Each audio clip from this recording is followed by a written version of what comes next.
अस्सलामु अलैकुम वरहमतुल्लाहि वबरकातुहू। अऊज़ु बिल्लाहि मिनश्शैतानिर रजीम। बिस्मिल्लाहिर्रहमानिर्रहीम। रब्बी ज़िदनी इल्मा। अल्लाहुम्मा सल्लि अला मुहम्मद व अला आलि मुहम्मद। क़िस्सों की सीरीज़ में आज हज़रत इब्राहीम अलैहिस्सलाम का क़िस्सा है। ये काफ़ी लंबा है, इसलिए इसको कई पार्ट में पढ़ा जाएगा। बिस्मिल्लाह।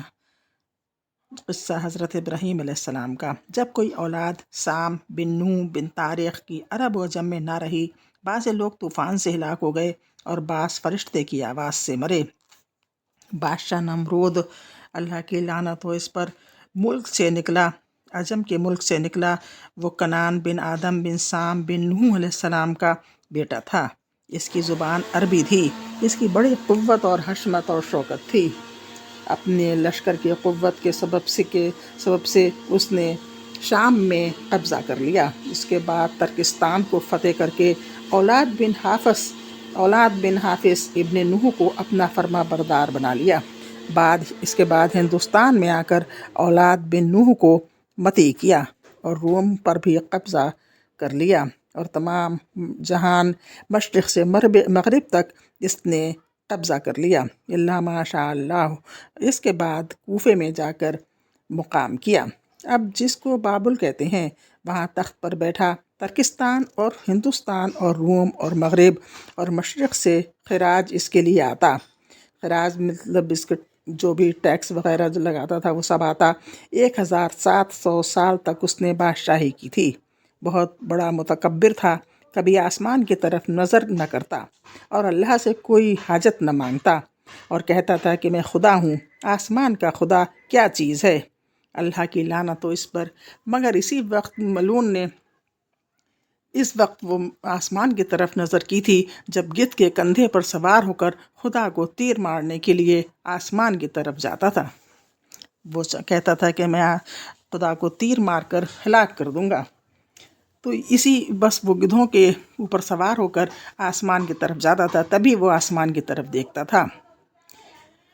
आसमान पर अगर दूसरा खुदा है तो मैं उसे तीर से मार दूंगा, वो कहता था। और वो मलून जब बाहर निकलता तब तख्त के चारों पाए चार हाथियों की पीठ पर रख कर बैठता। रूमी से खिंचवाता, मोती और जवाहरात से इसे हाथी को आरास्ता करता। दिन में इसी तख्त पर बैठता और 400 कुर्सियाँ तख्त के नीचे बिछी रहती और हर कुर्सी पर जादूगर और नजूमी सब बैठे होते और वहाँ के अमीर ज़ादे वहाँ बैठे होते, इसके चारों तरफ रहते और कहते हैं कि 7 अक़लीम की बादशाही 4 शख्सों की हुई। इन चारों के बराबर शहंशाह कोई ना हुआ। 2 मुसलमान, एक इनमें सुलेमान और दूसरे सिकंदर ज़ुल्क़रनैन थे और 2 काफिर, एक नमरूद बिन कनान और दूसरा बख्त नसरान। चारों की 7 अक़लीम की सल्तनत हासिल हुई थी। चारों को 7 अक़लीम की सल्तनत हासिल हुई थी। एक रोज़ मरदूद तख्त पर बैठा था और तमाम लश्करी इसके गिर्द हाजिर थे। तक़दीर इलाही से जादूगर और नजूमी सब अपना सर झुकाए हुए गमनाक बैठे थे। नमरूद ने कहा, तुमको आज क्या हुआ कि दिल तुम्हारा इतना गमनाक है। उन्होंने कहा कि खुदा तुम्हारी खैर करे। एक सितारा अजीब फलक पर नज़र आया कि कभी ये सितारा हमने ना देखा था। आज मशरिक़ की तरफ से निकला है। नमरूद ने कहा, वो सितारा कैसा है। उन्होंने कहा कि एक लड़का माँ के रहम में मौजूद होगा, वो तेरी बादशाहत को तबाह कर देगा। मजनून ने कहा कि बादशाह ने पूछा कि यह कब होगा। नजूमियों ने कहा कि यह 3 दिन के अंदर होगा। नमरूद ने हुक्म दिया कि जितनी औरतें बालिग़ा हैं आज से अपने शौहरों के साथ न रहें। इत्तफाक से नमरूद का एक ख़ास चौबदार, जो कि इसका नाम तारिक था और इसके भाई का नाम आज़र, अपनी बाप की मौत के बाद यहीं रहता था और वो ज़िंदा थे और इन्हीं के नमरूद के यहाँ ही रहता था, जिसका तफसीर में मज़कूर है। वो हमेशा एक हाथ में शम्मा और एक हाथ में नंगी तलवार लेकर तमाम रात नमरूद के सरहाने खड़ा रहता। जिस दिन के नमरूद ने हुक्म दिया, इसी शब को अल्लाह के हुक्म से तारिक को तारिक को कुछ ख्वाहिश हुई और हज़रत इब्राहीम अलैहिस्सलाम की माँ की भी ख्वाहिश हुई। दिल से कहने लगीं कि कैसे मैं अपने शौहर के पास जाकर खुशी हासिल करूं। इसी पसु पेश में थीं कि इसी पसु पेश में थीं कि आधी रात को घर से निकलकर कसर नमरूद की महल के दरवाजे तक जा पहुंची। देखा कि दरबान और पासबान सब के सब ख्वाब गफलत यानी नींद में हैं। वहाँ से नमरूद की ख्वाबगाह में बेखट के घुस गईं और अपने शौहर को देखा कि नमरूद के सरहाने एक हाथ में शम्मा और एक हाथ में तलवार लिए पासबानी कर रहा है। दोनों की आंखें चार हुईं। उसने अपनी बीवी से कहा, अब क्या कह रही हो? अब तुम्हारी क्या सलाह है? दोनों हाथ मेरे बंद हैं, घिरे हुए हैं। इतने में भी अल्लाह के हुक्म से एक परी आकर मौजूद हुई। वो शम्मा और तेग लेकर इसी तरह खड़ी रही और इसी शब को खुदा की कुदरत से इब्राहीम अलैहिस्सलाम ने माँ के पेट में करार पाया। तारिक ने बीबी से कहा कि ख़बरदार ये भेद किसी से ज़ाहिर न करना और यहाँ से घर जाने तक के रास्ते में कोई न देखे, क्योंकि ये एक बहुत ही शर्मिंदगी की वजह है। तब बीबी उनकी वहाँ से निकलकर चुपके से अपने घर को गई और इस आने जाने की बजस खुदा के किसी को खबर न हुई। जब सुबह हुई, नमरूद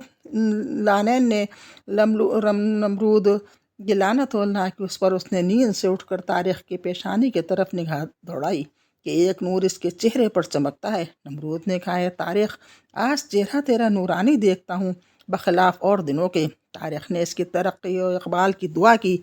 इसके बाद नमरूद वहाँ से उठकर तख्त पर जा बैठा और राहिबों और नजूमियों को बुलवा कर कहा कि अपने अपने इल्म से दरियाफ्त करके कहो कि वो लड़का पैदा हुआ या नहीं। सबों ने दरियाफ्त करके अर्ज़ की कि जहाँ पना सलामत, पिछले रात वो लड़का माँ के शकम में आ चुका है। तब नमरूद ने कहा कि जितनी भी औरतें हामला हैं वो विलादत के टाइम अपने बच्चों को मार दें। इसी सबब से जितनी औरतें हामला थीं सबों ने अपने अपने बच्चे मार डाले। जबकि इब्राहीम अलैहिस्सलाम को अपनी माँ के पेट में 9 महीने गुजरे। तब उनकी माँ नमरूद के खौफ से, बच्चे की मोहब्बत से घर से निकलकर चुपकी चाप बाहर शहर के जाकर मैदान में एक गार के अंदर जा बैठी। वहाँ हज़रत इब्राहीम अलैहिस्सलाम पैदा हुए। उनके नूर से गार एक बार ही रोशन हो गया। इनकी माँ रोने लगी इस खौफ से कि कहीं कोई लड़के को देख न ले और मार न डाले। आखिर लड़के को कपड़े में लपेट कर वहाँ छोड़कर घर की तरफ रोती हुई चली गईं। इसी वक्त जिब्राईल अलैहिस्सलाम नाजिल हुए और दोनों हाथ की उंगलियां लड़के के मुंह में रख दीं। खुदा के फजल करम से एक उंगली से शहद और दूसरी उंगली से दूध जारी हुआ। इब्राहीम अलैहिस्सलाम इसी को पीते और किसी के मोहताज न होते और हर हफ्ते को माँ उनके पास जाती और उनकी ज़िंदगी और परवरिश से बहुत ही ताज्जुब में हो जाती।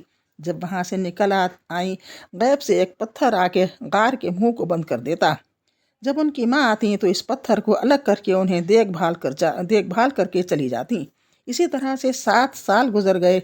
एक दिन हज़रत ने अपनी माँ से पूछा, या अम्मी मर रब्बुका, अये माँ मेरी तुम्हारा रब कौन है, तुम्हारा खुदा कौन है?